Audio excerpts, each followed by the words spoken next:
আরজি করের যে ভয়ঙ্কর ঘটনাটা ঘটেছে, পেশেন্ট পার্টি মেরেছে, আমরা গিয়ে প্রিন্সিপাল সুপারকে বললাম, স্যার দেখুন কিছু করতে হবে। হ্যাঁ হ্যাঁ বলেছে। তো আমাদের হাতে শেষ অস্ত্র, আমরা কখনোই সিজওয়ার যাই না। সিজওয়ার সে উনানি হাকিমি যে জানে, সেও 3 মাস যদি করে ফেলে আইস কোর্স করে, সে কিন্তু তারা কি চিকিৎসা দেবে? তারা মিলে কিন্তু এটা হচ্ছে, কিন্তু তারা মডার্ন মেডিসিনের প্র্যাকটিস, বেসিক্যালি ক্রস প্র্যাকটিস করা একদম ইলিগাল ছিল। আইসটা কিন্তু মডার্ন মেডিসিনের লোক না। অ্যানিমাল শুনলে কবরে নড়ে বসবে, ডাক্তার তাকে সেটা সাফিসিয়েন্ট। সেই হিসেবে ইন্ডিয়া কিন্তু উয়ের গড়ের থেকেও ভালো অবস্থায় আছে। মানে 900 জনে একজন, 870 জনে খুব দারুণ স্বাস্থ্য ব্যবস্থা। অ্যাপারেন্টলি তাই হওয়া উচিত, কিন্তু গ্রাউন্ড রিয়ালিটি কিন্তু তা নয়।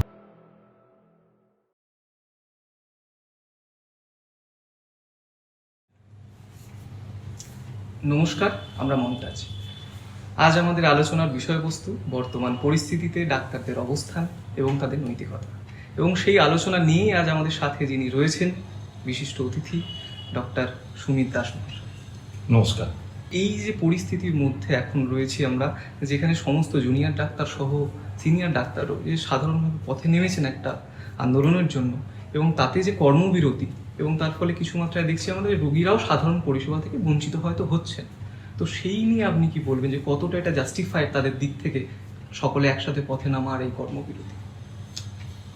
প্রথমত একটা জিনিস দিয়ে শুরু করি। আরজি করের যে ভয়ঙ্কর ঘটনাটা ঘটেছে, যে নৃশংসভাবে একটি পড়ুয়া ডাক্তার মেয়েকে নির্যাতন এবং খুন করা হচ্ছে, তার প্রতিবাদে যে আন্দোলন চলছে, আমি কিন্তু পুরোপুরি সেই আন্দোলনের পথে এবং প্রতিবাদে আমি সামিল। এবার বলি যেটা তোমার প্রশ্ন আর কি। তো প্রথমত সিজওয়ার্ক করলে সত্যিই সমস্যা হয়, বিশেষ করে টিচিং হাসপাতালগুলো যেগুলো, সেখানে ব্যাকবোন মানে পরিষেবার ব্যাকবোনটাই হচ্ছে জুনিয়র ডাক্তাররা। জুনিয়র ডাক্তার বলতে ইন্টার্ন, হাউস স্টাফ এবং পিজিটি, আর সিনিয়র ডাক্তার বলতে মেডিকেল অফিসার, আরএমও এবং ভিজিটিং ফিজিশিয়ানরা। তো এখানে একটা জিনিস খুব পরিষ্কার করে বলি, এখানে আন্দোলন করছে মানে সিজওয়ার্ক যারা স্ট্রাইকে আছে, তারা শুধুমাত্র জুনিয়র ডাক্তার।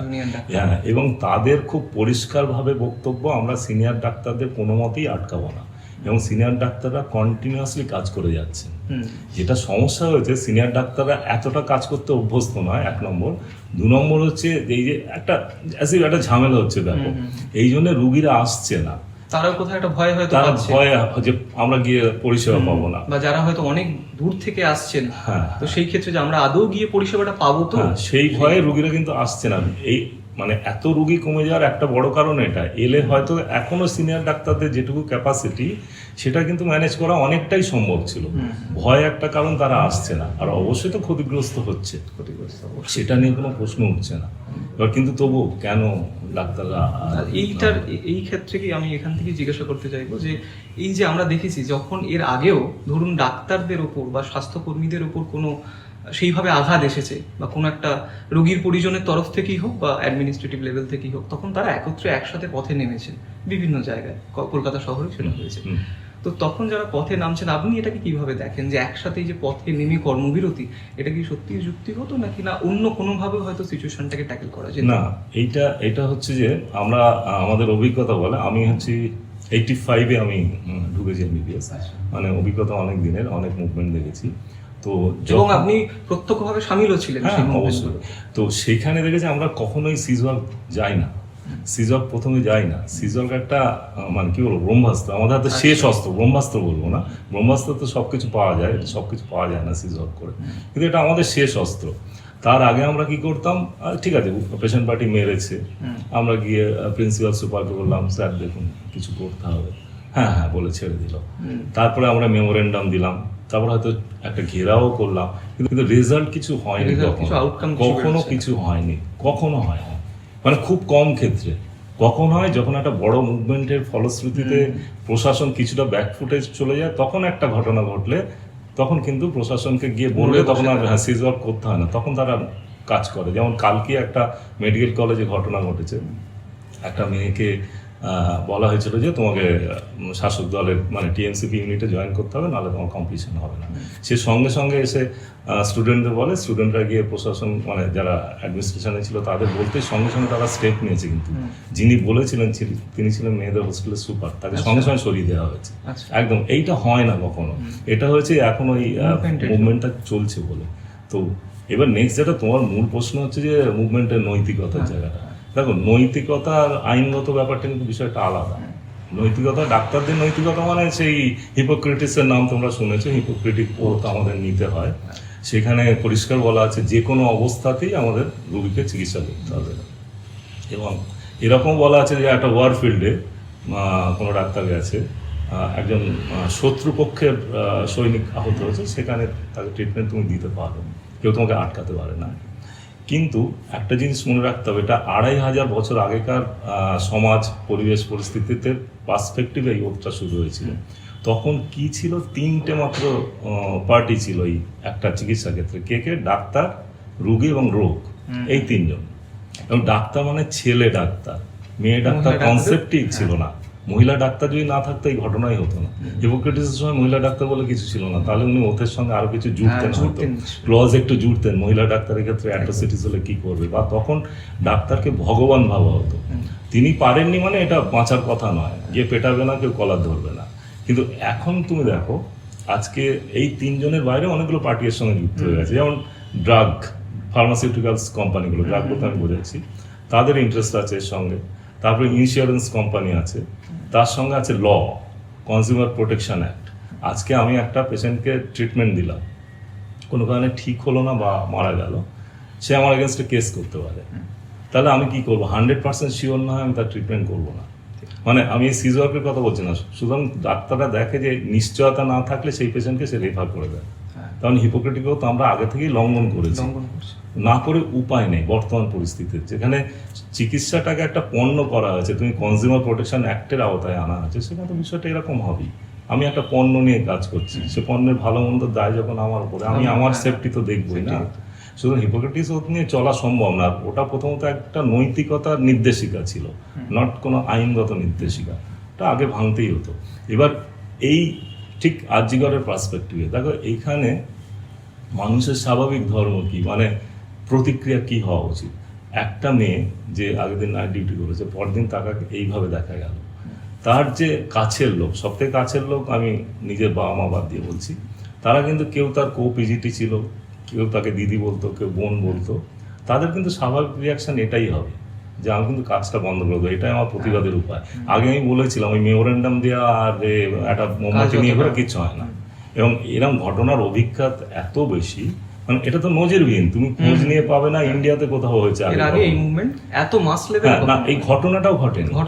কারণ কলকাতা হচ্ছে আমাদের রাজধানী, তার একটা premier institute RG Kar medical college, যেখানে শয়ে শয়ে লোক ঘুরে, সেখানে গিয়ে একটা মেয়েকে তার রেস্টরুমে গিয়ে এরকম করা হচ্ছে। এইটা তো খুব নজিরবিহীন। ন্যাচারালি তোমার প্রতিবাদটাও নজিরবিহীন হতে যাচ্ছে। সেটা শুধু ডাক্তারদের জন্য হয়নি, ডাক্তাররা একা এটা টানতে পারতো না, সকল মানুষ মিলে একসাথে জোটবদ্ধ হয়েছে। যে স্তরের মানুষ নেমেছে, মানে আমরা কখনো ভাবতে পারি না, ডাক্তার, উকিল থেকে ছাত্র সমাজ থেকে প্রত্যেকটা মানুষ, আপনার ইন্ডাস্ট্রি থেকে শুরু করে প্রত্যেকটা কে না নেমেছে, মানে শুধু এইখানেই না, বিদেশেও ছড়িয়ে পড়েছে একদম। সেই movement। মানে সেই এই মুভমেন্টটাই এই মুভমেন্টের মান্যতা দিচ্ছে। সেখানে পুরনো নৈতিকতা এগুলো নিয়ে ভাবলে হবে না। সেই ক্ষেত্রে যে ধরুন আপনি যেটা বললেন, ডাক্তারের যে অনুপাতটা, সেটা যেটা রয়েছে, একটা বিস্তর একটা ফারাক রয়েছে দুটোর মধ্যে, যে যেখানে প্রায় 834 জন রোগী পিছু একজন ডাক্তার নিযুক্ত, এবং স্বাস্থ্যকর্মীর দিক থেকে যদি আমরা দেখতে যাই, প্রায় 450 রোগী পিছু একজন নার্স হয়তো ভর্ত রয়েছেন। তো এই যে ফারাকটা রয়েছে, আপনি গ্রাউন্ড লেভেল থেকে যখন আপনি চিকিৎসা পরিষেবা দিচ্ছেন একজন রোগীকে, আপনি কতটা ডিফিকাল্টিস ফেস করেন আপনি? দেখো, এইখানে একটা ফ্যালাসি আছে। প্রথমত তুমি যে সংখ্যাটা বললো ওটা ঠিক, 1:834 বললে না, আমি 900 ধর, আমি রাউন্ড ফিগার করছি।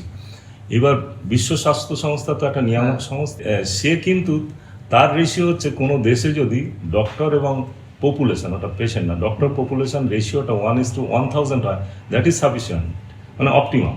এবার তার থেকে ভালো আছে অনেক দেশে, যেমন অস্ট্রেলিয়াতে 3, অস্ট্রেলিয়া, রাশিয়া 3 থেকে 4, জার্মানি, জাপান, এদের 3 থেকে 4 পার 1000-এ ডক্টর।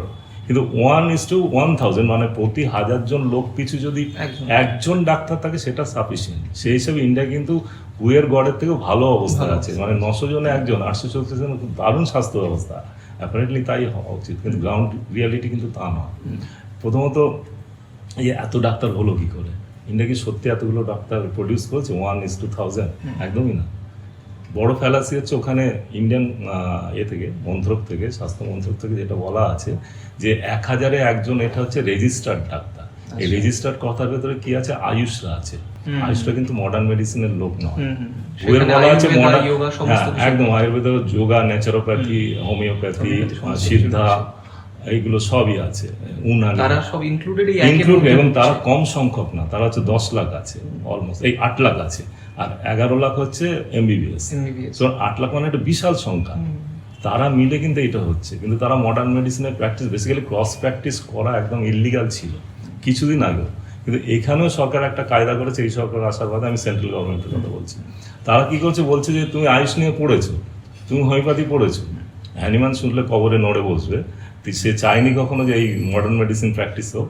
বলছে 3 মাসে তোমার একটা ফার্মাসিউটিক্যাল একটা কোর্স করানো হবে, মানে মেডিসিনগুলো দিয়ে তুমি অ্যালোপ্যাথি মেডিসিন, অ্যালোপ্যাথি কথাটা আমরা ইউজুয়ালি ব্যবহার করি না, মডার্ন মেডিসিন বলা উচিত, তুমি মডার্ন মেডিসিন ব্যবহার করতে পারো। আয়ুষের প্রত্যেকেই পারে, সে উনানি হ্যাকিমি যে জানে সেও 3 মাস যদি করে ফেলে আয়ুষ কোর্স করে, সে কিন্তু তারা কি চিকিৎসা দেবে? আমাদের শুধু 1.5 বছর ছিল মেডিসিনগুলো শেখার জন্য একটা এমবিবিএস কোর্সে, এবং জয়েন্টের মতো একটা কষ্টদায়ক মানে কঠিন পরীক্ষা ঢুকে সেই ছেলে মেয়েগুলো ওইটা পড়ে তারপর আসে, আর এরা 3 মাস পড়বে। কোয়ালিটি কোথায় যাচ্ছে? অথচ দেখিয়ে দিচ্ছে হু যা দিয়েছে, হুয়ের যা রেশিও, তার থেকে ইন্ডিয়ার রেশিও ভালো। এইটা আসলে অনেকটা একদমই না। এবং আরো একটা বড় ব্যাপার আছে, শুধু ডাক্তার হলে কিন্তু তুমি সার্ভিস দিতে পারবে না। ডাক্তারের সঙ্গে অনেক কিছু লাগে, নার্স লাগে, মিডওয়াইফস লাগে, 4th ক্লাস স্টাফ লাগে, প্যারামেডিক্স, টেকনিশিয়ান লাগে। এটা মিলে হুয়ের সেইখানে ইন্ডিয়া ধরা পড়ে যাচ্ছে। কারণ হচ্ছে 44.5 হচ্ছে হুয়ের রেশিও, যে প্রতি 10,000-এ 44.5 জন হচ্ছে লাগবে তোমার ওই সমস্ত স্বাস্থ্যকর্মী মিলে, পুরো ওয়ার্ক ফোর্স আর কি বলা, তারপরে ডাক্তার ফাক্তার মিলে। ইন্ডিয়া সেটা আছে 11 জন, সব মিলে সব কিছু ধরে, মানে 1/4। তো ন্যাচারালি যে জন্য তুমি যদি হেলথ কেয়ার র্যাঙ্কিং দেখো, ইন্ডিয়া র্যাঙ্কিং খুব ভালো নয়। আর তোমার বাস্তব অভিজ্ঞতাও তাই। তুমি হয়তো মিডল ক্লাস ফ্যামিলি, তুমি হয়তো প্রাইভেটে সব কিছু পাবে, কিন্তু সরকারি হাসপাতালে এত ভিড় হয় কেন? সেখানটা অ্যাপারেন্টলি ফ্রি, সাধারণ মানুষ সেখানে যায়। এবং এই ফ্রি অ্যাক্সেসেরও অনেক গণ্ডগোল আছে, মানে হার্ডলি 20% আউটডোর সুবিধাগুলো নেয়। আউটডোর পরিষেবা হার্ডলি সারা ইন্ডিয়াতে 20% লোক নিতে পারে, কারণ সরকারি এর হসপিটালের ক্যাপাসিটি তার থেকে বেশি নয়। আর 40% মতো ইনডোর পরিষেবা দেওয়া সম্ভব। আলটিমেটলি বেশিরভাগ লোককে বাধ্য হয়ে তোমার প্রাইভেট পরিষেবা যেতে হচ্ছে, এবং তার ফলশ্রুতিতে তুমি শুনলে অবাক হয়ে যাবে, প্রতি বছরে 4 থেকে 5 কোটি ইন্ডিয়ান দারিদ্র সীমার নিচে নেমে যায় শুধু স্বাস্থ্য খাতে খরচ করার জন্য। এরকম অবস্থা, এটা বিশাল হিউজ ফারাক যা বলে, মানে যা বলছে আর যা স্বাস্থ্য মন্ত্রকের যে তাদের যে পরিসংখ্যানটা রয়েছে আর বর্তমান পরিস্থিতির মধ্যে যারা আসলে হাল হইতে কাজ করছেন, বিস্তর একটা ফারাক রয়েছে সেই দুটো। স্বাস্থ্য মন্ত্রক এবং তার সহকারী লোকজন তাদের একটা আত্মশ্লাঘা হতে পারে, হুয়ের থেকে ভালো করে দিচ্ছে, কিন্তু তারা খুব ভালোভাবেই জানে কিভাবে করে, তারাও জানেন যে আসলে কি চলছে। এটা জনগণকে বোকা বানানো আর কিছু না, আর কিছু না। স্বাধীনতা করতে কোনো পার্টি, কোনো সরকার কখনো খুব সিরিয়াসলি হেলথকে আমাদের প্রায়োরিটি দেয়। যদিও বলা হচ্ছে যে বিগত 10 বছরে এত বেড়েছে, এবং তারা পরিসংখ্যানও দিচ্ছেন যে আগে যেখানে 10 বছর আগে প্রায় 387টা মতো মেডিকেল কলেজ ছিল, বর্তমানে সেই মেডিকেল কলেজের সংখ্যা প্রায় 706 বা 715। কিন্তু এটাও আবার দাবি করা হচ্ছে স্বাস্থ্য বিশেষজ্ঞদের মতে যে সেই যে 706 বা 15 এই যে পরিসংখ্যানটা দেওয়া হচ্ছে, তার মধ্যে বেশিরভাগটাই প্রাইভেট কলেজ, যেখানে সাধারণ মধ্যবিত্ত পরিবারের একজন স্টুডেন্ট তার পক্ষে পৌঁছানোটা সম্ভব নয়, যেখানে তার বাজেট চলে যাচ্ছে প্রায় 60 লাখ 70 লাখ, কোথায় 1 কোটি। এইটাই তো আমি বলছি, যেখানে গভর্নমেন্ট হাসপাতালগুলোতে ওই আউটডোর পরিষেবা পায় 20% লোক, যেটা আমি রিপিট করছি আবার, আর ইনডোর পরিষেবা ওই 40 থেকে 44% মতো, বাকি তো ফেলো করি মাথো তেল তাদের নিতেই। এবং এটাও ওই ডকুমেন্টেড আর কি, 4 থেকে 5 কোটি মতো লোক তোমার দারিদ্র সীমার নিচে। একটা তুমি দেখো না, যার আয় 10-12 হাজার টাকা মাসে, সে ধরো একটা 1.5 লাখ টাকার কিছু প্রাইভেটে করতে হলো, তার তো যাবেই, সে তার সারা বছরের আয় বেরিয়ে গেল। বিষয়টা এরকম। তো এই জিনিসগুলো মাথায় রাখা উচিত বলে আমি মনে করি। পরের যে প্রশ্নটা আমি যেতে চাইবো, যে ধরুন যেখানে প্রত্যন্ত গ্রামে, যেখানে হয়তো স্বাস্থ্য পরিষেবা সেইভাবে পৌঁছয় না, বা ডাক্তার বা নার্সের সংখ্যা ভীষণই কম, নগণ্য প্রায়, তো সেই পরিস্থিতিতে দাঁড়িয়ে একজন কোয়াক ডাক্তার বা হাতুড়ে ডাক্তারের যে প্রয়োজনীয়তা, সেটাকে আপনি কিভাবে ব্যাখ্যা? দেখো, আগে আর একটা কথা বলে নি, হাতুড়ে কাদের বলা হবে? যাদের প্রথাগত যুক্তিসম্মত মডার্ন মেডিসিনে শিক্ষিত নয়, অথচ মডার্ন মেডিসিন প্র্যাকটিস করছে, তারা হচ্ছে হাতুড়ে। এবার আমি তোমাকে কয়েকটা কথা বলি। নরফ্লক্স টিজেড, এই ওষুধটার নাম শুনেছো বোধহয়, পেট খারাপ হলে দেওয়া হয়। তো এই দুটো ওষুধের কম্বিনেশন এটা, ঠিক আছে, পেট খারাপ হলেই দিয়ে দেয়, এবং সেটা এমবিবিএস, এমডি এবং বিলের থেকে পাস করা ডাক্তারও দিয়ে দেয়। এই কম্বিনেশনটা কিন্তু ব্যান, ইন্ডিয়াতেও ব্যান। এই কম্বিনেশন করতে পারি না, কেন? এটা অযৌক্তিক, এই কম্বিনেশনের কোনো মানে হয় না। কেন অযৌক্তিক বলা? যে যদি ডায়রিয়া হয় তোমার, 80% হচ্ছে ভাইরাল, 70 থেকে 80% ভাইরাল, যে যার এগেনস্টে কোনো ওষুধ কাজ করে, আর কিছুটা ব্যাকটেরিয়াল, বাকিটা হচ্ছে অ্যামিবা, মানে যেটা অ্যামিবাসিস 2010 এরকম টাইপের।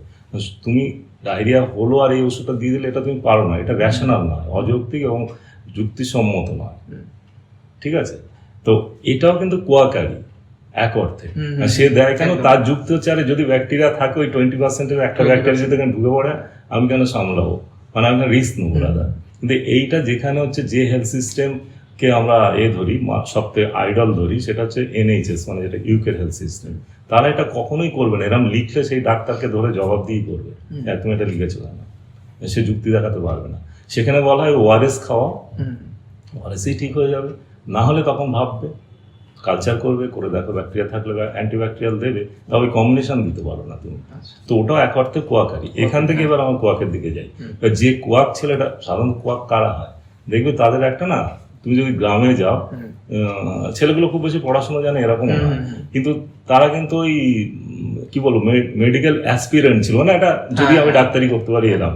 এই নয় যে সবাই শুধুমাত্র পয়সা ইনকাম করার জন্য শুরু করেছিল, যে ডাক্তারি ভালোবাসতো, সে কোনো এমবিবিএস এর সঙ্গে থাকলো, একজন পাস করা ডাক্তারের চেম্বারে ঘুরছে, একটু শিখলো, বা এখন কোয়াকেরও জুনিয়র হয়, তার কাছে শিখলো, শিখে কোয়াক হয়।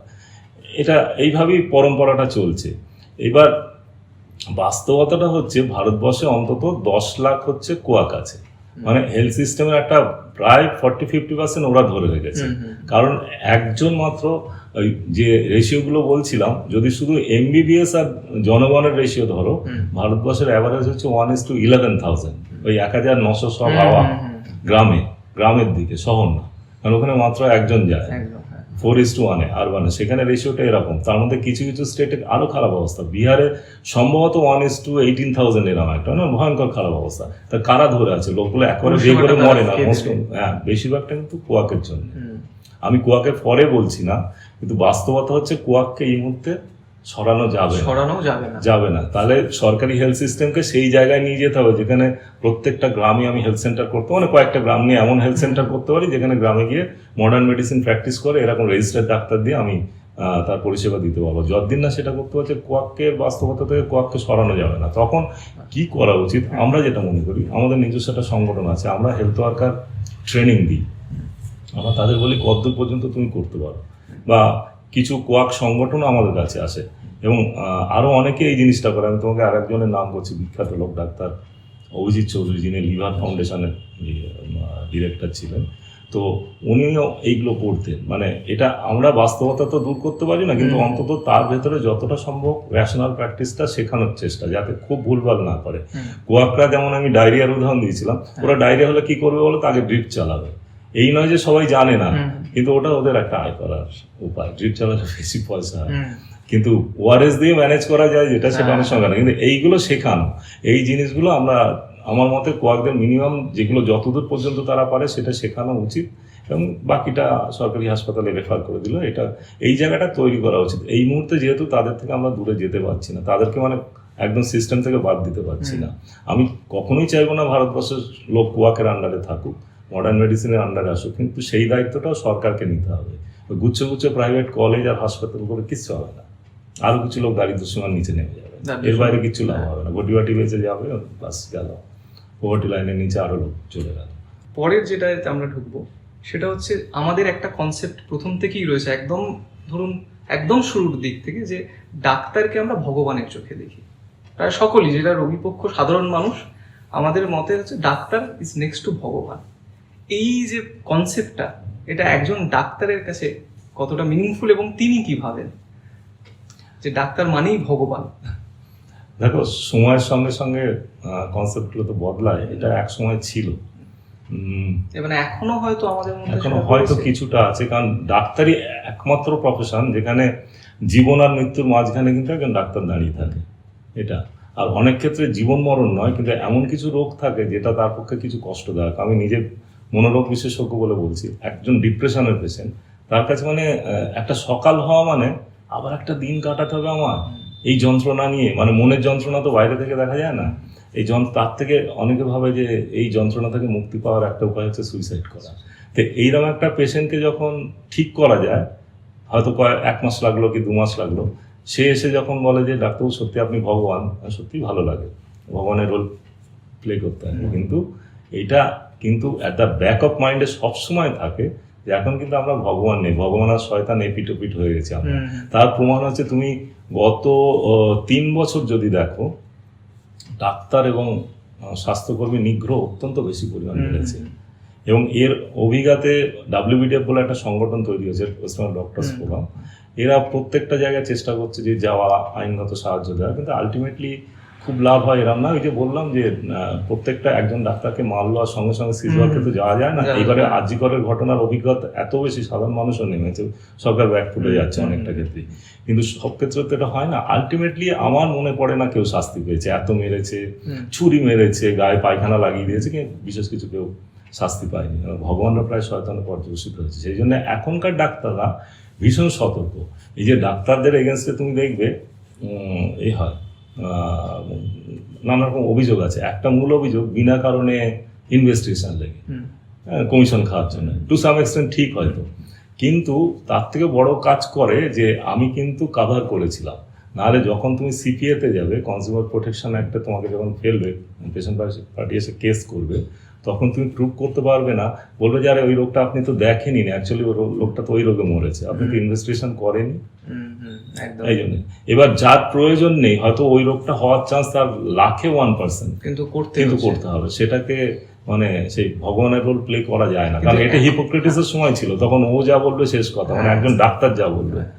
এখন এই মিডিলে অনেকগুলো পার্টি ঢোকার ফলে অনেক পার্টি, অনেক সোকল্ড আমরা সভ্য হয়েছি, এবং চিকিৎসাকে আমরা কনজিউমার, মানে পণ্য হিসেবে দেখছি। এই পণ্য হিসেবে দেখলে তার তো হবে, তুমি একটা পচা ডিম কিনে নিয়ে এলে তো বাজারে গিয়ে যেমন লোকটাকে তার মধ্যে ছুঁড়ে ফেলে বলা এই পচা ডিম দিয়েছিস, ঠিক করে দেয়, ব্যাপারটা তাই।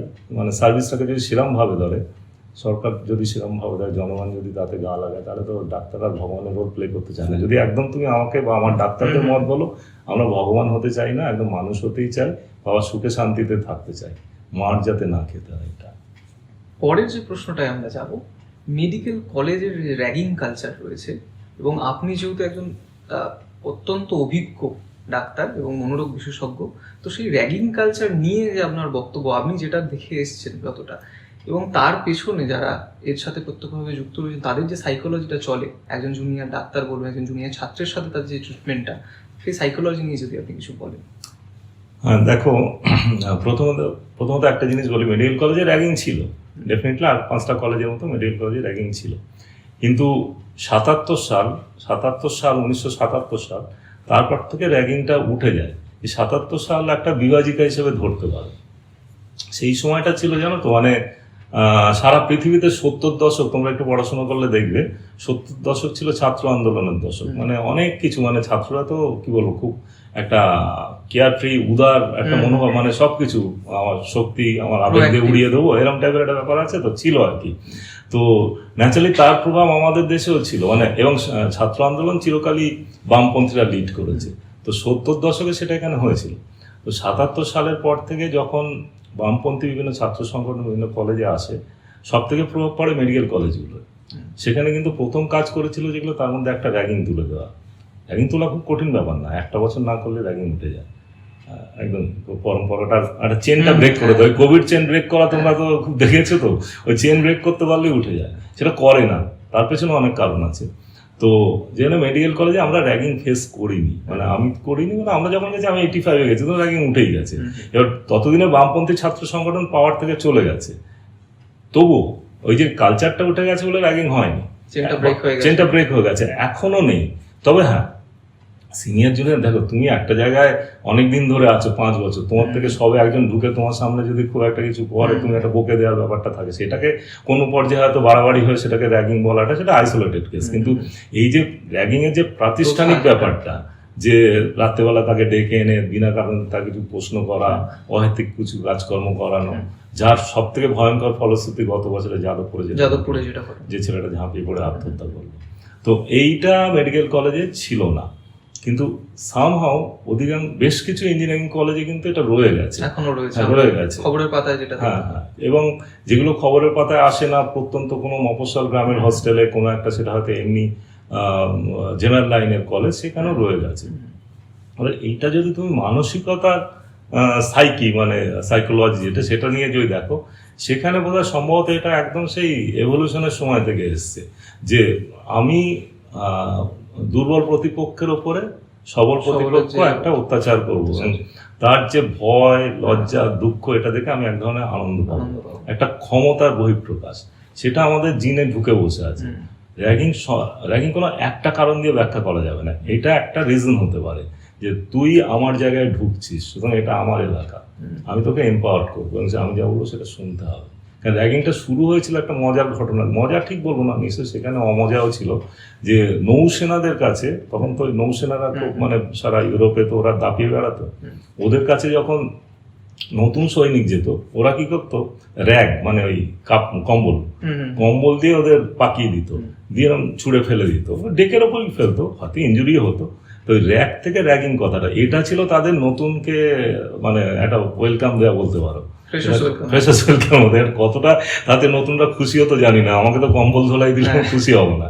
তো যাই হোক, তো এইটা দিয়ে শুরু হয়। তবে র্যাগিংটা দেখা গেল যে টিকে আছে মূলত যে জায়গায়, যে ইনস্টিটিউটগুলো মূলত একই লিঙ্গের মানুষ বহুদিন ধরে আছে, যেমন মিলিটারি, পুলিশ, ছাত্র, এবং বেশ কয়েক বছর ধরে আছে, সেখানে নতুন এলে এটা থাকলো। তারপরে র্যাগিং এর যদি তুমি ব্যাপ্তি দেখো, সে অফিসেও র্যাগিং হয়, কর্মক্ষেত্রে যে কোনো জায়গায় র্যাগিং হতে পারে। তো ওখান দিয়ে শুরু হয়েছিল।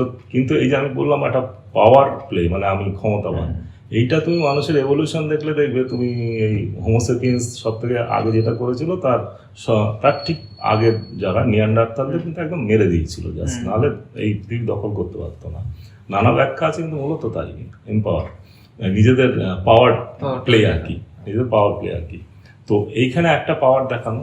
আর একটা যেটা ভাবা হয়, যে ফার্স্ট ইয়ারে র্যাগড হয়েছে, তার একটা প্রতিশোধ স্প্রিয়া থাকে, সেটা চ্যানেলাইজড হয় নতুনদের উপরে। তার পক্ষে তো সিনিয়রদের ধরে পেটানো সম্ভব না, হ্যাঁ, তার সঙ্গে এক ধরনের সখ্যতা তৈরি হয়ে যায়, কিন্তু নতুনদের উপরে সেটা আছে, প্রতিশোধ স্প্রিয়া থেকে সে করে ফেলে। 3 নম্বর যেটা ভাবা হয়, সেটা হচ্ছে যে দেখো, প্রত্যেকের না একটা সংস্কৃতি আছে, প্রত্যেক গোষ্ঠী, মানে প্রত্যেক দেশ, রাজ্য, প্রত্যেকটা কমিউনিটি, এমনকি প্রত্যেকটা বাড়ির সংস্কৃতি বলা হয় মাইক্রো একটা কালচার, সংস্কৃতি আছে, যে আমার ধ্যান ধারণা, আমার জীবন দর্শন, আমার খাদ্যাভ্যাস, আমার বিনোদন, আমার গান বাজনা ইত্যাদি সব মিলে সেটাকে বলা হয় সংস্কৃতি। তো এই যে যখন একজন বাইরের লোক এই সংস্কৃতিতে এলো, তাকে তো আমি কি চাইবো, ঠিক আমার মতো হোক, আমার মতো গড়ে নিতে। আমি রবীন্দ্রসঙ্গীত ভালোবাসি, ও বেটা এসে লারে লাপ্পা চালাতে দেবো না, বা উল্টোটা, আমি জ্যাজ মিউজিক ভালোবাসি, ওই এখন তোমাদের কোরিয়ান রক টক শোনো, আর আমি সেই পুরনোপন্থী কিশোরের ভালোবাসি, এবার আমি তোমার দলে ঢুকতে এলাম, তুমি বলবে একটা কিশোর শুনলে হবে না, এটা শুনতে হবে, আমার সংস্কৃতিতে আসতে হবে, এবং সেটা বলপূর্বক। হ্যাঁ, সেটা বলপূর্বক, কারণ সে সহজে তো ঢুকবে না, তার এতদিনের কালচারকে সে নষ্ট করবে কি করে। তাহলে তোমাকে কালচারালি তাকে নিতে গেলে বলপূর্বকই করতে হবে। যে রেজিস্ট করে সে র্যাগড হয় বেশি, যে রেজিস্ট করে না, যা বলছে করে দিলাম, বাবা মেটে গেল। এইটা আর একটা কারণ। এবং এইখান থেকে আর একদম যদি ফাইনাল কারণ বলো, যে ছেলেটা, আমরা না বিভিন্ন বয়সে বিভিন্ন রোল প্লে করি, তুমি কৈশোরে একটা রোল, শিশু অবস্থা একটা রোল, কৈশোরে একটা রোল, যুবক অবস্থা একটা রোল, বিবাহিত জীবনে একটা রোল, বার্ধক্যে একটা রোল, কর্মজীবনে একটা রোল। তুমি হয়তো পাড়ায় তোমার মতো ছেলে হয় না, কেউ অসুস্থ হলে তুমি গিয়ে অ্যাম্বুলেন্সটা ডেকে আনবে। এই তুমি একটা এমন কলেজে পড়তে গেলে যেখানে র্যাগিং এর মান্যতা আছে, তখন ব্যক্তি তুমি কি ভাবছো তোমার মাথায় কাজ করে না, আরে সবাই মিলে তো বেশ ছেলেটাকে মুরগি করা যাচ্ছে, চল, তখন তুমি একদম এক ধরনের প্লেজার নেওয়া ওটা থেকে। আচ্ছা, এইখান থেকে এই যে মানসিকতাগুলো থেকে কি পরে কোনো রকম ভাবে একটা ক্রাইমের দিকে ডাইভার্টেড? নট নেসেসারি, না। এইটাই মজার ব্যাপার, যে র্যাগিং করেছে পরে সে অ্যান্টিসোশ্যাল হয়ে গেছে, এই সংখ্যা কিন্তু খুব বেশি না। মানে ওই কারণে তার হয়তো পাঁচঘাটে র্যাগিং পাওয়া যেতেও পারে, কিন্তু সেটা একমাত্র কারণ নয়। অর্থাৎ এইটা পুরোপুরি একটা সেইখানের কালচারের উপর নির্ভর, যেটা টিকিয়ে রেখেছে ওই র্যাগিং সংস্কৃতিটা। সেখানে ঢুকলে র্যাগিংটা মান্যতা, যেটা আমি বলছিলাম, সে পাড়ায় খুব ভালো ছেলে, কিন্তু ওখানে র্যাগিং এর মান্যতা আছে, সে র্যাগার হয়ে গেল। যেটা তুমি যার উপরে যে ঘটনা ঘটেছিল, 2-3 জন সম্পর্কে পাড়ার ছেলেরা বলছে অত্যন্ত ভালো ছেলে, এই যে এরকম করতে পারে আমরা ভাবতে পারিনি। এইটা সুতরাং ওই যেটা বললাম যে ভূমিকা পালন করা, ওখানে গিয়ে সে ওই ভূমিকাটা পালন করতে শুরু করলো, যেহেতু ওই সংস্কৃতিতে সে ঢুকে গেছে এবং সেটা নিজের মতো করে নিয়ম এবং অ্যাকসেপ্টেন্স আছে যে আমি র্যাগিং করলে এখানে বলবো আরে তুই তো হিরো, তুই ভালো র্যাগার, তো সুতরাং আমি এখানে র্যাগিং করবো। Otherwise he or she will be ragged, একটা ব্যাপার চলে আসবে সেখানে। হ্যাঁ, সেই বা আগে সে র্যাগড হয়েছিল এবং সে প্রতিবাদ করলে তখন র্যাগড হবে, সেটা হতে পারে। আবার সবাই মিলে ঝাঁপিয়ে পড়তে পারে, তুই আবার এটা কি করছিস। তো এই 3-4টে বিষয়ের জন্যই কিন্তু র্যাগিং এর মানসিকতা যদি বলো এটা হচ্ছে। আর যদি বলো তো ঠিক আছে, মানসিকতা পাল্টাতে গেলে র্যাগিং টিকে আছে কেন? তুমি যদি কোনো যারা র্যাগিং করে তাদের তুমি জিজ্ঞেস করো, তারা কিন্তু একবারও বলবে না যে আমরা খুব খারাপ কাজ করেছি, আর তার মনেই করে না। এই মৃত্যুটা অন্য ব্যাপার, নাহলে তারা মনে করে যে এটা আমি ঠিক করেছি। সেখানেও 2-3টে মিথ আছে র্যাগিং সম্পর্কে, র্যাগিং এর পরে, মানে আমি বলি কুযুক্তি, আপনি বলেন কুযুক্তি আছে কতগুলো। 1 নম্বর কুযুক্তি কি বলে বলতো, যে আরে ছেলেটা এসছে বা মেয়েটা এসছে, একে একটা স্মার্ট করতে হবে। তো কে তোকে দায়িত্ব দিয়েছে স্মার্ট করার? তার জন্য তো কলেজে গ্রুমিং এর ব্যবস্থা আছে। কিছু না, বাংলা পেটাবে, খচরামি করবে, তাকে তার লজ্জা, তার ভয়, এটা থেকে আনন্দ পাবে। তো এটা একটা বলে স্মার্ট করতে হবে। আমাদের মেডিকেল কলেজে তো এরকম স্মার্ট করার ব্যবস্থা ছিল না, কিন্তু আমরা তো স্মার্টলি অনেক কিছু ট্রিটমেন্ট করছি। মস্তানদেরও ম্যানেজ করছি, যেমন পেশেন্ট হিসেবে আসে, আবার ভিআইপিও ম্যানেজ করতে হচ্ছে, আবার সাধারণ মানুষও ম্যানেজ করতে হবে। কোনো আনস্মার্টনেসের কিছু ব্যাপার নেই, ওটা একটা কুযুক্তি। সেকেন্ড সব থেকে বড় কুযুক্তি হচ্ছে যে সিনিয়র জুনিয়রের বন্ডিং নাকি খুব ভালো হয়, ভালোবাসায়। তুই ধরে পেটালি কি করে ভালোবাসায়, আমি বুঝিনি এখনো। আমি মেডিকেল কলেজে পড়েছি, আমি 85-এর ব্যাচ, আমার অন্তত 5 ব্যাচ জুনিয়র আর 5 ব্যাচ সিনিয়র, এই 10টা ব্যাচের অনেকের সঙ্গে আমার এখনো যোগাযোগ। আমি 40 বছর প্রায় হতে গেল ছেড়ে দেওয়া। সেখানে র্যাগিং দরকার হয়নি, আমাকে বন্ডিংয়ের কারণ হচ্ছে যে সিনিয়র হেল্প করবে। আমি একটা গ্রামের ছেলে ধরো গেছি, আমি কলকাতার গিয়ে ওই বড় বড় বাড়ি থেকে তো অবাক। এবার সেখানে একটা আয়না কোথায় কিনতে পাওয়া যায় আমি জানি না, ওই কলেজ স্ট্রিট পেরোবো কি করে জানি না। যে সিনিয়র হাত ধরে নিয়ে গিয়ে কলেজ স্ট্রিট মার্কেটে গিয়ে বলো কেন আমি আছি, তার প্রতি বন্ডিং বেশি হবে না যে র্যাগিং করে বললো এই যে হাফ প্যান্ট পরে কলেজ স্ট্রিটটা পেরিয়ে আয়? তো র্যাগিং এর যুক্তি এটা সম্ভব না। তো এবং এটা তো উদাহরণ দিলাম, যে স্টাডিগুলো আছে কোথাও লেখা হয়নি যে স্টাডি করে দেখা গেছে র্যাগিং এর জন্য বন্ডিং বাড়ে, এরকম কিছু নেই, বরং ভালোবাসার থেকে বন্ডিংটা বেশি হয়। তো এই দুটো ভীষণ কুযুক্তি। আর একটা বলে যে ছোটখাটো র্যাগিং তো ভালোই, সেটা ইউজুয়ালি যারা র্যাগিং করে তারা বলে ওটাকে ট্রিভিলাইজ করার জন্য। এই কয়েকটার জন্য র্যাগিং সংস্কৃতিটা ঠিক আছে যেখানে। এবং বিভিন্ন কলেজে এখনো চলছে, যদিও অ্যান্টি র্যাগিং যে কালচার সরকারের পক্ষ থেকে বিভিন্ন এসে তৎসত্ত্বেও হচ্ছে। কারণ এখানে কি হয়, এখনো ভয় পায় রিপোর্ট করতে ছেলেরা। এইখানে তোমার মিডিয়া এবং যারা উচ্চ পদে আছে র্যাগিং কমিটি বা প্রশাসনের, তাদের কিন্তু সদর্থক ভূমিকা নিতে হবে।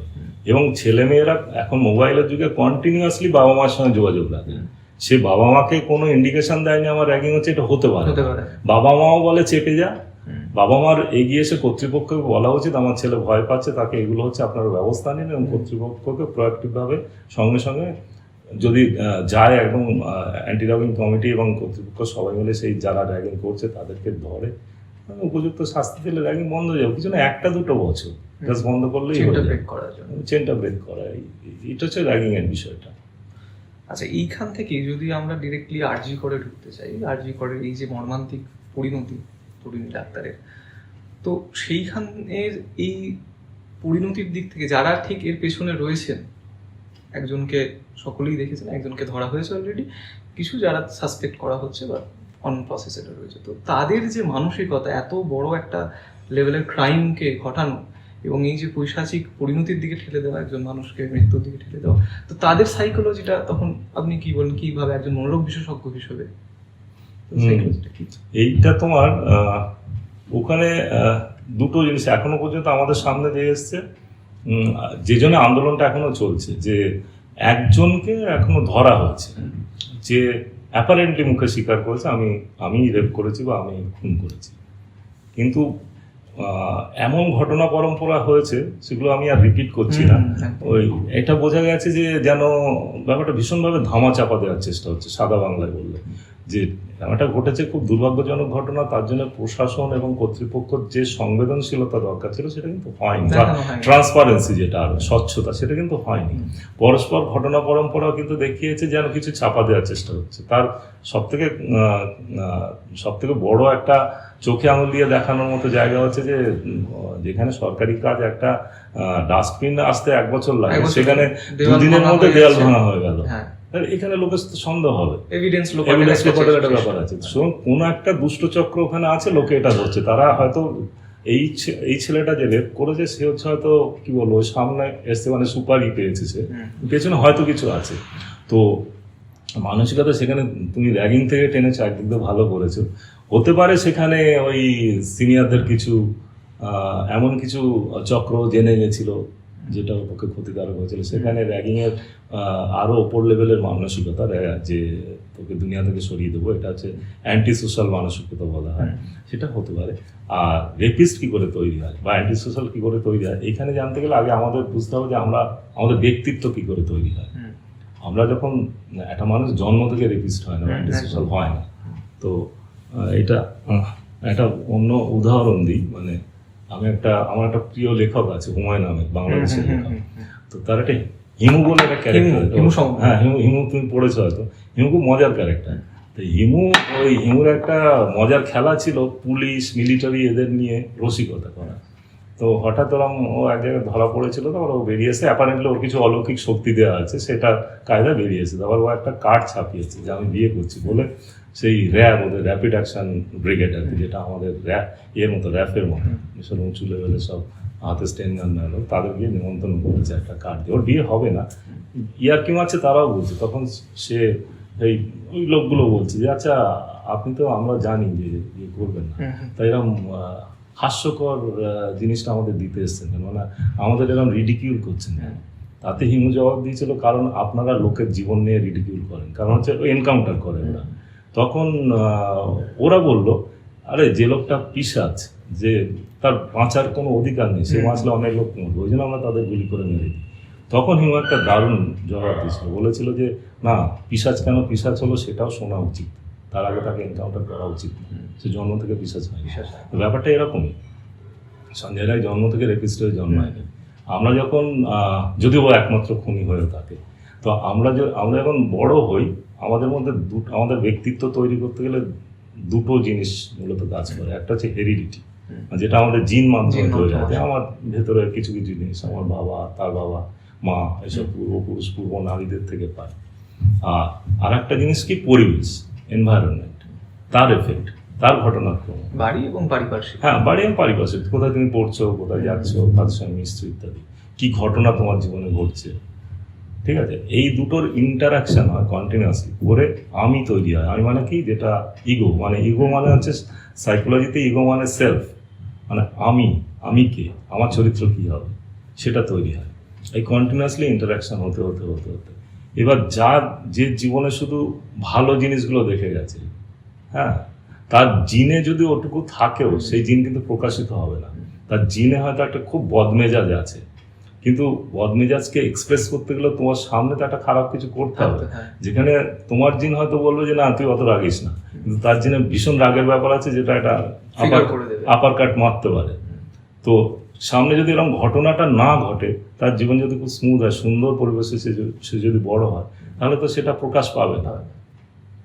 এই যাদের মধ্যে, এবার এই পার্সোনালিটির মধ্যে যাদের মধ্যে এই ধরনের প্রবণতা আসে, তাদের তুমি ভালো করে যদি খোঁজ করো ছোট থেকে, দেখবে এদের ছোটবেলা থেকেই নানা রকম শুধু নেগেটিভ জিনিসই দেখেছে বেশিরভাগ জীবনে। হয়তো এক ঘরে থাকতো যেখানে বাবা মার মধ্যে খিস্তি খাস্তা চলছে, বা এটা তাদের জীবনটা খুব ওরকম স্মুথ নয়।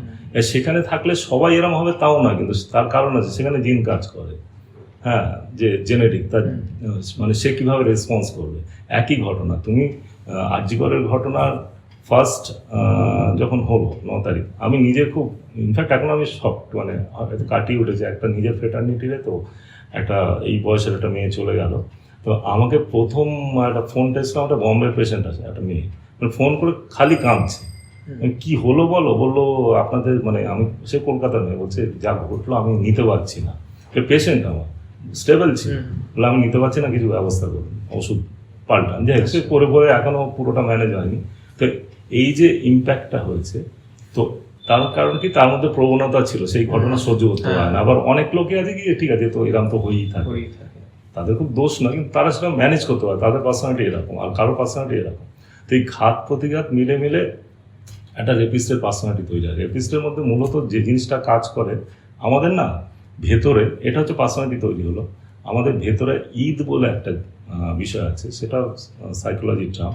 ঈদ মানে হচ্ছে সে প্লেজার প্রিন্সিপালে চলে, মানে আমি আমার আনন্দটা চাই, কিভাবে পাবো টাবো জানি না, আমার দরকার নেই, আমার পথটা দরকার নেই, আমার ডেস্টিনেশনটা নেই, আমার একদম। ঈদ সেভাবেই কাজ করে, সে হচ্ছে বেসিক ইনস্টিংক্ট গুলো, মানে যেরকম তোমার খাওয়া, সেক্স, এইগুলো বেসিক ইনস্টিংক্ট মানুষের, তার জন্য আমি যা ইচ্ছা করতে পারি, এটাই ঈদের কাজ, এটা আমাদের প্রত্যেকের মধ্যে আছে, আমরা সবাই করি না কেন। সেইখানে কাজ করে সুপার ইগো বলে একটা জিনিস আছে, যেটাকে তুমি বিবেক বলবে। এই সুপার ইগো তৈরি হয় পরিবেশ, কেমন পরিবেশ পেলে। আর সুপার ইগো আর ঈদের যে প্রেশার, দুটো উল্টো প্রেশার, এই দুটো প্রেশারকে ব্যালেন্স করে ইগো বা সেলফ, এই করে আমার পার্সোনালিটি প্রকাশ পায়। এদের ক্ষেত্রে দেখা যাচ্ছে ঈদের শক্তি অনেক বেশি, সুপার ইগোর শক্তি অনেক কম, যেখানে সেলফ আর পারে না, সেটা করে ফেলে। এবং রেপের ক্ষেত্রে অনেকটা র্যাগিং এর মতো, যে আমি ডমিনেট করবো।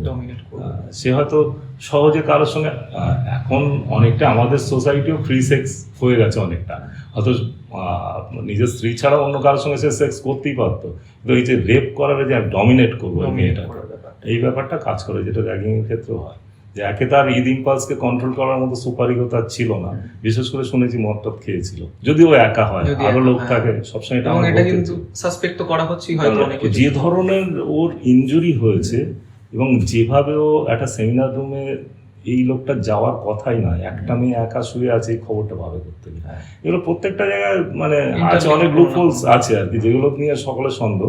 তবু আমি বলছি যদি একা হয়, তার মধ্যে তখন ওই ঈদ ইম্পালসটা এত বেশি হয়েছিল, সুপার হিরো সেটাকে আর আটকাতে পারেনি, গিয়ে করে ফেলে। আমার পাওয়ারটা দেখালাম। আর মেয়েদেরও পরে কি কোনোভাবে মানে ঘটনাটা ঘটে যাওয়ার পরে তাদের মধ্যে সেই যে অনুশোচনা, হ্যাঁ যদি হয়, কিছু ক্ষেত্রে হয় অবশ্যই, সে খুনিদের ক্ষেত্রে হয়, তুমি দেখবে দীর্ঘদিন জেলে থেকে খুনি রেপিস্টরা ভালো কাজ করছে, এরকমও তো হয়, অনেক কিছুই করছে, কেউ নাটক করছে, পুরোটাই সেই মুভমেন্টে ট্রিগার করার ব্যাপারটা চলে ওর পার্সোনালিটিতে ছিল। এবার বাকিটা হচ্ছে ও সেই পরিস্থিতিতেও কি করবে, সেই জায়গাটা তো অন্য জিনিস, ওর মাথায় তখন এসছে এই জিনিসগুলো, এবং সেখানে ওর বিবেক সেই জায়গায় অত স্ট্রং হয় যে সেটা যে ওটাকে আটকাবে, এবং এই পাওয়ারটা আমাকে দেখাতে হবে। এবং একটা ছেলের ওপরে পাওয়ার কি করে মারা হয়, একটা মেয়ের ক্ষেত্রে রেপটা একটা বড় অস্ত্র সমস্ত পুরুষ মানুষেরই। যেমন ইনভেডিং আর্মি চিরকাল রেপ করে এসছে, দেশ দখল করার বাদেও, দেশ দখল হয়ে গেছে তাও সে রেপ করবে, কারণ ওটা হচ্ছে একটা পার্ট অফ দ্য আমার থ্রেটেনিং, আমি থ্রেট করছি, তুমি আবার যদি ভবিষ্যতে করো তোমার মধ্যে রেপ করা হবে, এটা চিরকালই হচ্ছে সেরকম আর কি বিষয়টা।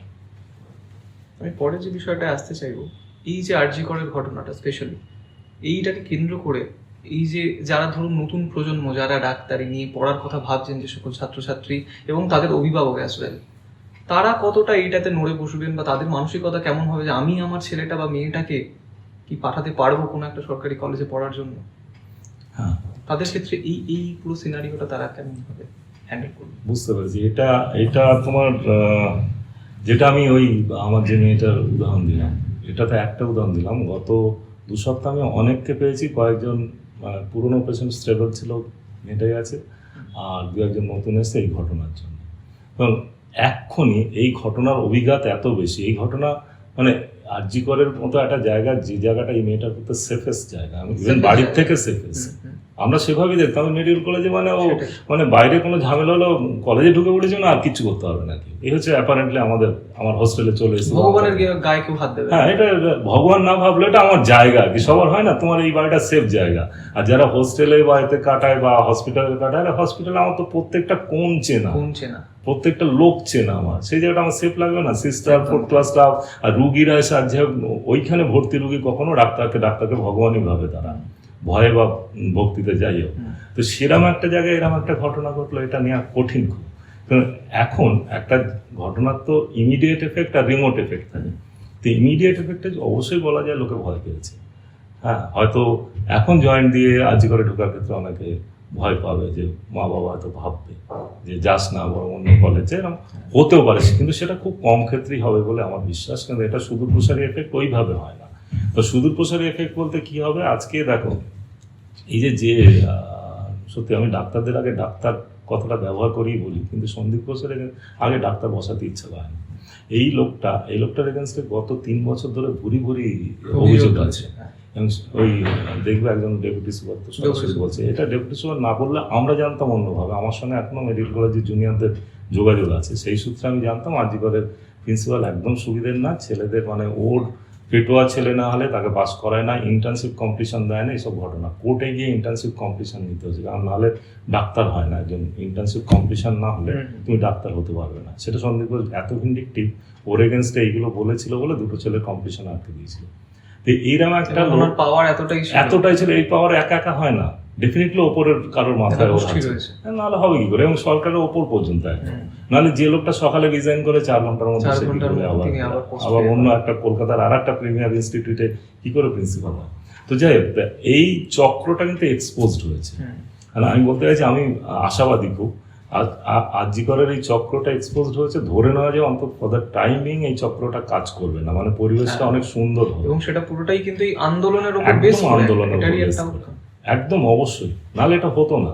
আজকে যে ছেলেগুলো মুখ খুলছে যে প্রিন্সিপালকে, এবং এদের মুখ খোলার জন্য আজকে ন্যাশনাল ওই প্রিন্সিপালকে ঢুকতে দিল, এবং তাদের স্লোগান ছিল আজিকরের আবর্জনা আমরা নেব না।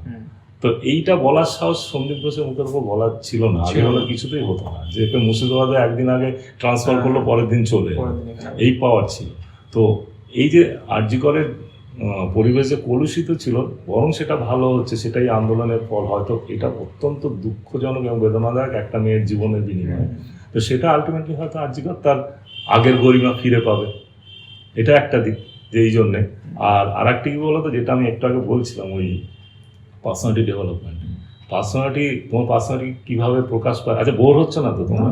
তো 4-5টা বিষয়ের ভেতর দিয়ে আমাদের পার্সোনালিটি প্রকাশ পায়। যেমন তোমার একটা হচ্ছে ওই কনসাসনেস, আমার সচেতনতা, আমি কিরকম এক্সট্রাভার্সন, মানে আমি নিজেকে কতটা প্রকাশ করতে পারবো সামনের মাঝে। হ্যাঁ, আমার একমত হওয়ার ক্ষমতা, ঠিক আছে, মানে তোমার সঙ্গে আমি একমত হলে যে তুমি কথা বলছি, তুমি যেটা বললে আমি এগ্রিএবিলিটি, আমার এটা পারছি কিনা, আমার মুক্ত মন কেমন, মানে ওপেননেস, এইটা। এবং সবার উপরে নিউরোটিসিজম বলে একটা কথা বলে, সেটা মানে ওই যে যেটা তোমরা কথায় কথা বলো না, নার্ভটা গন্ডগোল হয়ে গেছে, সেটাকে আমাদের সাইকিয়াট্রি টার্মে ওরা নিউরোটিসিজম বলে, মানে হচ্ছে স্নায়বিকতা। তো এই 5টা দিয়ে প্রকাশিত হয়। এবং দেখা গেছে যে একটা ঘটনা যদি ঘটে, যদি একটা খারাপ ঘটনা, সেখানে তার জন্য কিছু খারাপ জিনিস হতে পারে, কিন্তু এই যে মুক্ত মন হওয়ার ক্ষমতাটা, সেখানে নেগেটিভ ইনসিডেন্সেও হতে পারে, পজিটিভে তো হয়, নেগেটিভ ইনসিডেন্সও, মানে একটা নেগেটিভ ইনসিডেন্স তো তাতে গুটিয়ে যেতে পারে, কিন্তু মুক্ত মনে হওয়ার সম্ভাবনা আরো বেশি। আমি আশাবাদী আজিকরের ছেলেরা আরো মুক্ত মনে, ওপেন হবে, সব ব্যাপারে ভোকাল হবে, কথা বলতে পারবে, যে আজ যাতে এই ঘটনা না পুনরাবৃত্তি না হয়, সেটা আজিকর এবং অন্য মেডিকেল কলেজেও সেই ধারণাগুলো ছড়িয়ে পড়বে বলে মনে হয়, যে প্রথম দিনেই যখন এরকম ঘটনা শুনবে ওরা যারা প্রতিবাদী মুখর হতে পারবে, সেটা আমি বিশ্বাস করি, এবং সেটা হবে। আজিকরের কিন্তু সেই ঐতিহ্য আছে, এবং আমরা সকলেই চাই যাতে এই ধরনের ঘটনা রিপিটেশন শুধু আরজি করে না, সমগ্র পৃথিবীতে যাতে না, কোথাও না, শুধু ডাক্তার কেন, ডাক্তার আইটি সেক্টরই বা হবে কেন, কোথাও যাতে না হয়, এটা আমরা কখনোই চাই না। এই আশাবাদ আমার আছে। ফাইনালি আমরা যেটা দিয়ে কনক্লুড করবো, এটা যে একজন যারা নতুন প্রজন্মে যারা ছাত্র সমাজ রয়েছে তাদের প্রতি, বা যারা আন্দোলনে সামিল প্রত্যক্ষভাবে বা পরোক্ষভাবে, তাদের প্রতি যদি আপনার কিছু বার্তা থাকে। দেখো, যেটা হচ্ছে যে কিছুটা ছাত্রদের একটুখানি বলি, মানসিকতার কিছু চেঞ্জ হয়েছে আমার 4 দশক আগে আমাদের আর এখনকার। সেটা সময়ের সঙ্গে সঙ্গে পরিবেশের যে বিবর্তন হয়েছে, সেখানে এটা হওয়াটা স্বাভাবিক। মানে এখনকার ছেলেমেয়েরা দেখবে, তোমরা নিজেরাই এখনকার স্টুডেন্ট, তো কেরিয়ার ইত্যাদি এই ব্যাপারগুলো প্ল্যানিং আমার মনে হয় আমাদের থেকে বেটার করে। আমরা ঢুকে গেছি একদিন ডাক্তার হয়ে বেরোবো, এই টাইপের ব্যাপারটা ছিল। ঠিক আছে, যদি ভালো পোস্ট গ্রাজুয়েশন দিতে পারি, একটা পোস্ট গ্রাজুয়েশন হবে, না হলে MBBS করে খেটে খাবো, মানে খাওয়া পড়া চলে যাবে। এই ব্যাপারটা যত এখনকার ডাক্তারিতেও অনেক অন্যভাবে ভাবে, পোস্ট গ্রাজুয়েশন করতে হবে, কোথায় বিদেশ যেতে হবে, এই প্ল্যানিংটা, কেরিয়ার প্ল্যানিং এখনকার ছেলেমেয়েরা অনেক ভালো করে। এবার এই একটা জিনিস, টেকনোলজির ব্যবহার অনেক ভালো করতে পারে, তার খারাপ দিক আছে, ভালো দিক আছে। আর এই এখন একাডেমিক যে প্রেশার, আমাদের কারিকুলামের যে প্রেশার, তার জন্য এখনকার ছেলেমেয়েদের মধ্যে মানসিক সমস্যা অনেক বেশি হয়ে যায় স্টুডেন্টদের মধ্যে। তার ফলশ্রুতিতে অনেকে ড্রাগের ওপর নির্ভরতাও বেড়ে যায়। এইগুলো এখনকার ছেলেমেয়েদের মধ্যে ডিফারেন্সটা কিছু দেখছি। এবার আমি আসি রাজনৈতিক দিকটা।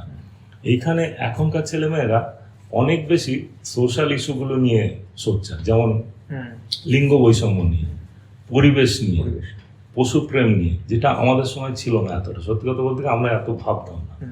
তা আমাদের সময় তার লাগে ডিফারেন্সটা কোথায় হচ্ছে? ছাত্রদের আমরা মনে করি একটা মূল জায়গা থাকা উচিত যে প্রতিষ্ঠান বিরোধিতা। প্রতিষ্ঠানে কে আছে আমার জানার দরকার নেই, লাল রঙের সরকার আছে না নীল রং না গেরুয়া রং আমার দেখার দরকার নেই। তুমি যদি অ্যাট্রোসিটিস করো আমি তার প্রতিবাদ করবো। এইটা সেই সময় কিন্তু অনেক বেশি ছিল, সেটা এই সময় একটু কম, এটা আমার মনে হয়েছে। আজকে আরজিকরের ঘটনায় পুরনো ছাত্ররা বেরিয়ে পড়েছে, মানে ছাত্রদের মন আর কি সেই আদর্শটা ফিরে পেয়েছে যে যদি সরকারে কে আছে আমার দেখার দরকার, সোচ্চার হতে যাবে। তো এই দিকটা আমি আশাবাদী। এবং যদি তুমি ডাক্তারদের কথা বলো, তরুণ প্রজন্মকে আমার বলার, যতদিন তোমরা পড়ুয়া আছো প্রতিবাদটা ভুলবে না, প্রতিবাদ করতে হবে। কোনো খারাপ কিছু ঘটালে কে ঘটেছে আমার জানার দরকার নেই, কে সরকারে আছে আমি কার লেজুর সংগঠন জানার দরকার নেই, আমাকে রিপোর্ট করতে হবে। আরজিকরের ঘটনা থেকে সেই শিক্ষা নেওয়া উচিত, নাম্বার 1। নাম্বার 2, ডাক্তারি এমন একটা প্রফেশন, মানে খুব ভালোভাবে থাকা যায় ইন্ডিয়াতে। মারধর খেলেও এখনও পয়সা কড়ির দিক দিয়ে অনেক ভালোভাবে থাকা যায়, কিন্তু সেখানেও না কোথাও একটা ব্রেক রাখা উচিত। মানে শুধু টাকার পেছনে ছুটতে গিয়ে মানবিক দিকগুলো নতুন ছেলে মেয়েদের আমার মনে হয় একটু ল্যাক করছে। হ্যাঁ, সেই জায়গাটাও তাদের একটু মাথায় রাখা উচিত। এর পেছনে অনেক কারণ আছে, তো যাই হোক সেগুলো একটু মাথায় রাখা উচিত যে মানুষ কিন্তু এখনও যেই হোক, যখন সত্যিকারের জীবন মরণ সমস্যা পড়েছে একজন ডাক্তারের কাছেই যায়। আমরা চাই না চাই একটা পর্বে আমাদের ভগবানের রোল প্লে করতে হয়। ধরে নিলাম যে যাত্রা স্টেজেই করছি, কিন্তু করতে হয়। সেই জিনিসটা মাথা রেখে আর একটু সংবেদনশীলতা এখনকার ছেলেদের মেয়েদের যদি থাকে সেটা খুবই ভালো হবে। এই ধন্যবাদ ডাক্তারবাবু আমাদেরকে এতটা সময় দেওয়ার জন্য, এবং আপনি এতগুলো বিষয় নিয়ে এত সুস্পষ্টভাবে যে আলোচনাটা করলেন তার জন্য আপনাকে অসংখ্য ধন্যবাদ মন্তাজের পক্ষ থেকে। আমিও খুশি তোমাদের সঙ্গে কথা বলে, তোমাদেরকেও অসংখ্য ধন্যবাদ, অভিনন্দন। ভবিষ্যতে তোমাদের চ্যানেল আরো উন্নত করুক, এবং আমরা আশা করি আপনার সাথে আবার আমাদের দেখা করার সৌভাগ্য হবে এবং আমরা আবার কোনো একটা বিষয় নিয়ে আলোচনা করব। অবশ্যই। ধন্যবাদ। আজকের মতো আমরা আসি। ছিলেন আমাদের সাথে বিশিষ্ট মনোরোগ বিশেষজ্ঞ ডক্টর সুমিত দাস।